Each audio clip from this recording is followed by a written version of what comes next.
చేసుకుని మార్నింగ్ వచ్చాను. ఆయన గురించి ఒక చిన్న మాటలో చెప్పలేను. అందుకని ఒక వారం రోజుల నుంచి ఒక కవిత చాలా కష్టపడి రాసి మా బాబాయ్ మీద కవిత మా బాబాయికి అభినందన మందారమాల. మంచివాడు మా బాబాయి, అందరినీ ప్రేమిస్తాడు. మానవత్వం పరిమళించిన మంచి మనిషి, పరోపకార పరాయణులు శ్రీ ఖమ్మంపాటి వెంకటరమణ గారికి అక్షర నీరాజనం. అజాత శత్రువు, ఆపన్నుల పాలిట కల్పతరువు, నిత్య సంతుష్టులు, అంకిత భావంతో ఉద్యోగ బాధ్యతలను నిర్వర్తించిన కర్మయోగి, సమయోచితంగా సలహాలిచ్చే స్నేహశీలి, సమాజ సేవకు పాటుపడే సౌజన్యశీలి. ఈ పదవీ విరమణ శుభవేళ అందుకోని మా అభినందన సుమహారం.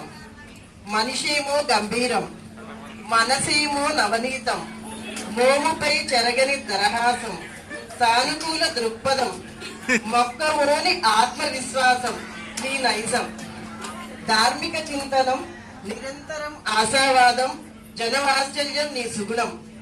కుటుంబమే నీ బలం, అందరినీ నా అనుకోవటం నీకే సాధ్యం.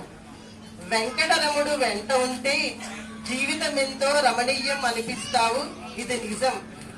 అడిగిందే తడువుగా నేనున్నానంటూ ప్రతిఫలం ఆశించక అందిస్తావు సాయం. వాయిదాలకు, వాదాలకు, వివాదాలకు ఉంటావు కడుదూరం. స్థిర సంకల్పానికి, స్థిత ప్రజ్ఞతకి నీవే నిలువెత్తు నిదర్శనం. క్షమ, జాలి, సహనం, కలివిడితనం నీకు సిసలైన అలంకారం. చేసే పనిలో నిజాయితీ, నిబద్ధత, నాణ్యతలకు ఇస్తావు ప్రథమ స్థానం. ఈర్ష్యాద్వేషాలకు నీవు అతీతం. మనస, వాచ, కర్మణ ఎవరినీ నొప్పించిన తనం, మధుర భాషణం నీ సొంతం. షరతులు లేని ప్రేమకి నీవే నిర్వచనం. నీ సాహచర్యం ఎంతో ఆనందదాయకం. జీవన గమనంలో ఎన్నో ఆటుపాట్ల నిర్భయంగా ఎదుర్కొన్న దీశాలి నీవు. పరోపకారాయ మిదం శరీరంకి సరైన తర్కాణమై అందరి మనసు గెలుచుకున్న విజేత నీవు. వృత్తిరీత్యా క్యాషియర్ అయిన మానవ సంబంధాలలో ఆర్థిక లాభాలు లెక్కవేయని మంచి మనిషి నీవు. వృత్తిరీత్యా క్యాషియర్ అయిన మానవ సంబంధాల్లో ఆర్థిక లాభాలను లెక్కవేయని మంచి మనిషి నీవు, ఇది నిజం. అన్న పిల్లల్ని కన్న పిల్లలుగా ప్రేమించే వెన్న వంటి మనసున్న మా బాబాయికి, అన్న పిల్లల్ని కన్న పిల్లలుగా ప్రేమించే వెన్న వంటి మంచి మనిషి మా బాబాయికి ఆ పరాత్పరుడు ఆయురారోగ్య ఐశ్వర్యాన్ని సంపూర్ణంగా ప్రసాదించాలని అర్ధభాగం పద్మజ తోడుగా సత్సంతానం సుజన సుధీర శుశ్రూషలతో ఈ అవిశ్రాంత కృషి వలని విశ్రాంత జీవనం ప్రశాంతంగా సాగాలని మనస్ఫూర్తిగా అభిలషిస్తున్నాము. ప్రేమతో సుజాత, సాయి శ్రీహర్ష, రవిచంద్ర అండ్ మా మావయ్య గారు నేపాల్ నుంచి మొన్ననే వచ్చారు, కానీ వైజాగ్ మొన్న దిగారు. కానీ మా బాబాయ్ ఫంక్షన్ కోసం వెంటనే నేను వస్తానమ్మా, ఈ ఫంక్షన్ ఇప్పుడు రాదు, నేను రెస్ట్ తర్వాత అయినా తీసుకుంటానని అక్కడి నుంచి వెంటనే బయలుదేరి వచ్చారు. సో మా అందరి తరఫున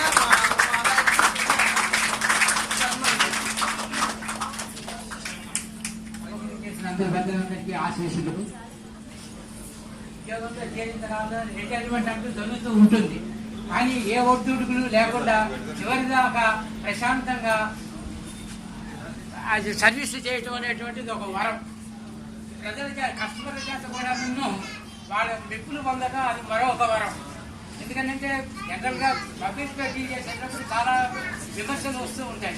వాటి అన్నిటికీ తావు ఇవ్వకుండా శ్రద్ధగా డ్యూటీస్ డిశ్చార్జ్ చేసి ఇటు ఇందాక చెప్పినట్టుగా ఇటు అవార్డు స్టాఫ్కి అటు మేనేజ్మెంట్కి లాయిదాన పర్సన్గా ఉండి వీళ్ళందరి మండలంలో పొందడం చాలా విశేషమైనటువంటిది.